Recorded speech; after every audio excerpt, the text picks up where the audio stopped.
One question I have for you is, as you've learned to work with baby boomers and Generation X alongside with millennials, how have you had to teach older baby boomers and Generation X what's the most effective way to work with millennials?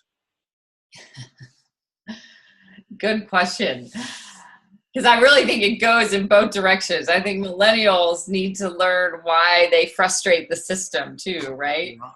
And I think it's really growing in awareness and keeping ourselves from quickly jumping to assumptions and passing judgments because of all the information we're inundated to. And how do we seek to understand that person as an individual, and helping them understand how our organization works and in what ways, and equipping them to really bring their strengths to play in the workplace.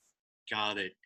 Now, for you, how did this research come about? Is it just interviewing a lot of millennials, or how did you go about doing your research? Yeah, I interviewed a lot of millennials. That's what I did. I traveled to different colleges at the time because they were in college at this point in time when I was doing my research. And yeah, just talked to a lot. I've been working with millennials for 20 years, really, ever since I was out of college. I've kind of been mentoring and working alongside of them. So I've had a lot of time to learn about them. Katherine, let me ask you a question. This is something I've had to deal with and struggle with. I've grown up working for baby boomer bosses, and for them, respect was when I sat there and I listened to what they had to do and implemented what they told me to do. Here from millennials, respect means a two-way dialogue.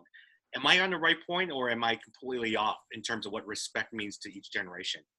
Yeah, that's a great point. I think millennials, they want to be heard. And I think a lot of what the millennials desire in the workplace are things that we've all wanted, right? The boomers can relate to a lot of it, but they weren't able to demand it, right?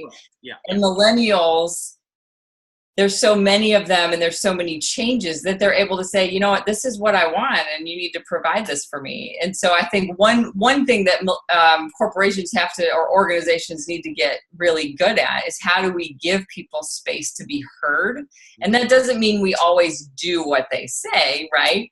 But we create space for their voices to really matter and for them to feel like they have a platform.